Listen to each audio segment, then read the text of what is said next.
Ida for not letting my neighbor in, causing her and her dog to sit outside in the dark?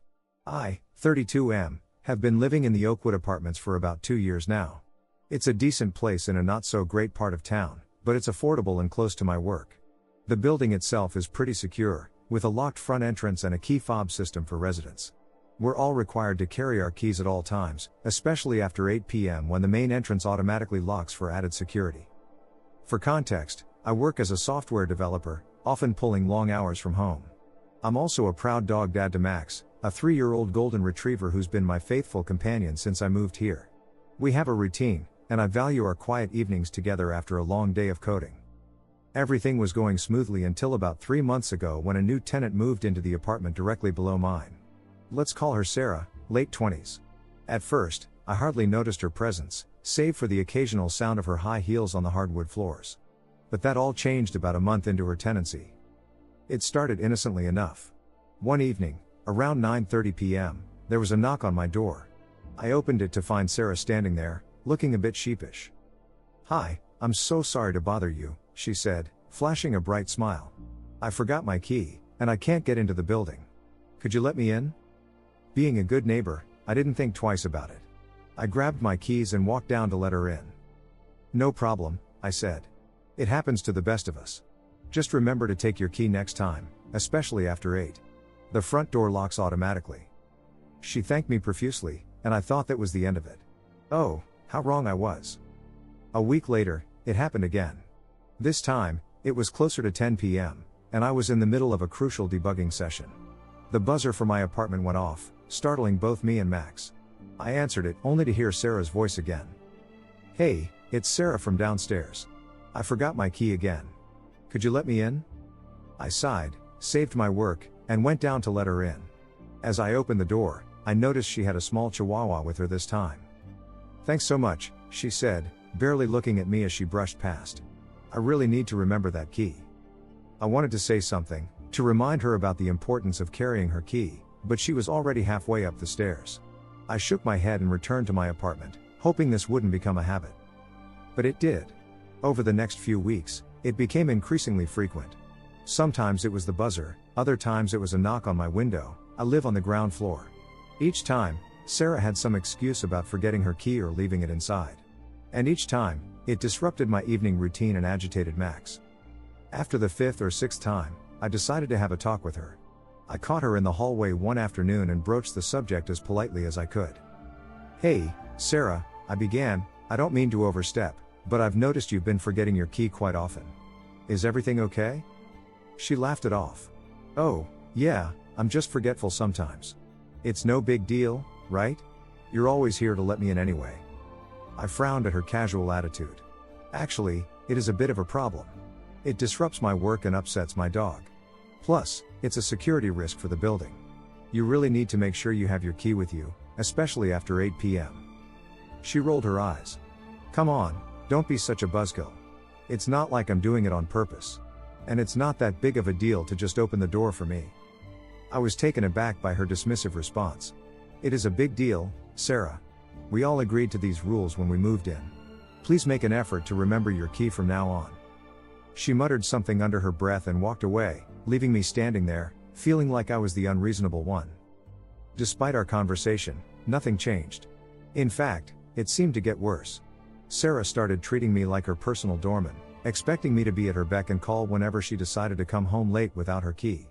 And it wasn't just once in a while anymore, it was becoming a nightly occurrence. One particularly frustrating evening, I was in the middle of a video call with my team when the buzzing started.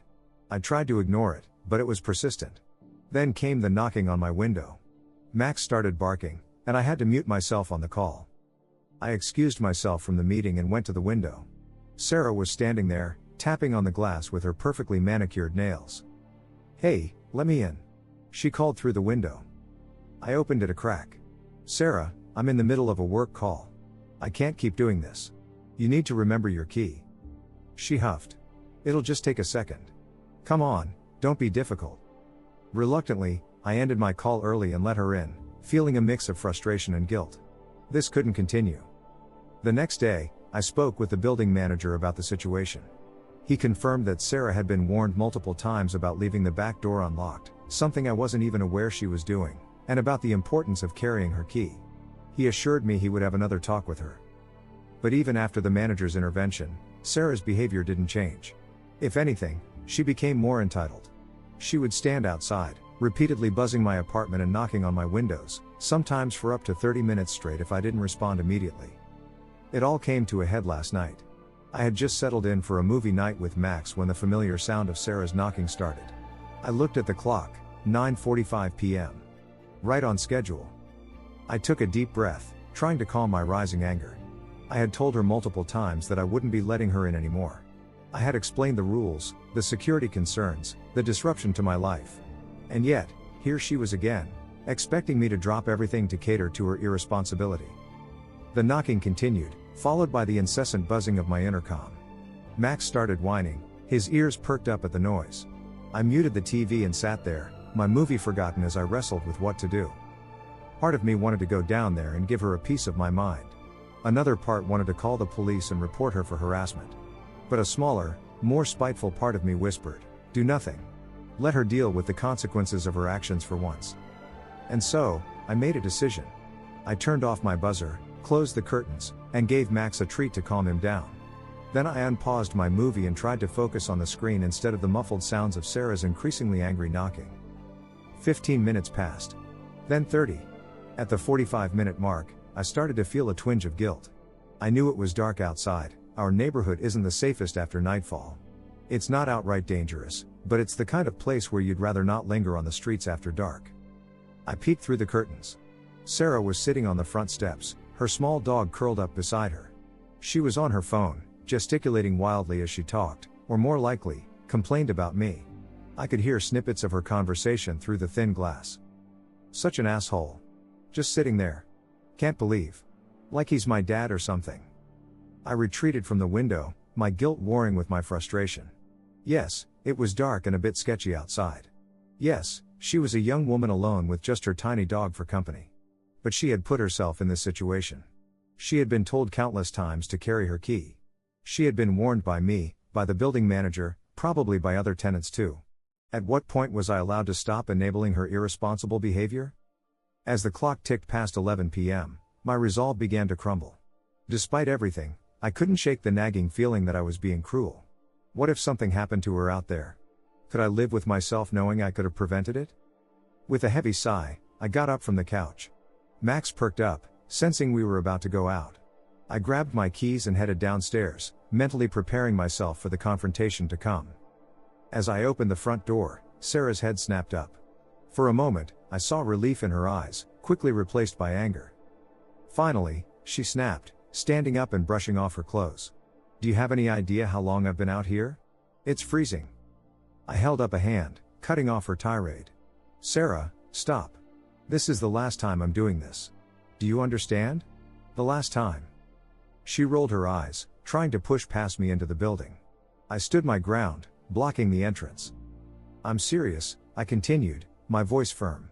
"This ends now. If you knock on my windows or buzz my apartment again, I'm reporting you to management and calling the police for harassment. You've been told multiple times to carry your key. This is a security issue for the entire building, not just an inconvenience for me." Sarah's face flushed with anger. "You can't do that. I live here too, you know. You can't just leave me outside." "I can, and I will," I replied, feeling a mix of guilt and resolve. "You're an adult, Sarah. Act like one. Carry your key, respect your neighbors, and follow the rules we all agreed to when we moved in here." I stepped aside, allowing her to enter. As she brushed past me, she muttered, "Asshole," under her breath. I locked the door behind us and watched as she stomped up the stairs, her little dog trotting behind her. As I returned to my apartment, I couldn't help but wonder, was I the asshole in this situation? Had I taken things too far by leaving her outside for so long? Part of me felt justified. I had tried being nice.